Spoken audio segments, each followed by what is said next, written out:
15ই ফেব্রুয়ারি আমাদের ভাঙড় বিধানসভা র্যালি। ও 294টা বিধানসভা থেকে যে লোকটা শহীদ মিনারে জমায়েত করেছে, আমি আজও বলছি, যদি তার ডবল লোক যদি আমি ভাঙড়ের রাজপথে না নামাতে পারি, বলছি 16 তারিখে রাজনীতি ছেড়ে দেবো, 16 তারিখে সকালে রিজাইন দিয়ে দেবো।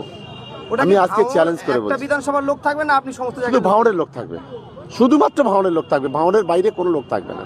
ও তো 294টা জায়গাতে নিয়ে এসছে, আর আমরা শুধু ভাঙড়ে থাকবে, শুধু ভাঙড় বিধানসভার লোকেরা থাকবে। আমরা 21শে জানুয়ারি পালন করতে গিয়েছি, সেই জায়গায় 213টা এমএলএ আছে, কারোর বুকে জ্বালা ধরেনি, এই একটা এমএলএ এর বুকে জ্বালা ধরেছে। তিনি আবার আমাদের পরবর্তীতে ঘোষণা দিয়েছে যে 15 তারিখে, এই মাস ফেব্রুয়ারির 15 তারিখে যত সম্ভব আমাদের পাল্টা উনি একটা প্রোগ্রাম করবে। তা ওনার ক্ষমতা থাকলে শুধু ভাঙড় থেকে এনার 10%, আমাদের 10% লোক উনি জোগাড় করে দেখান। লোক বাইরে থেকে আনলে হবে না।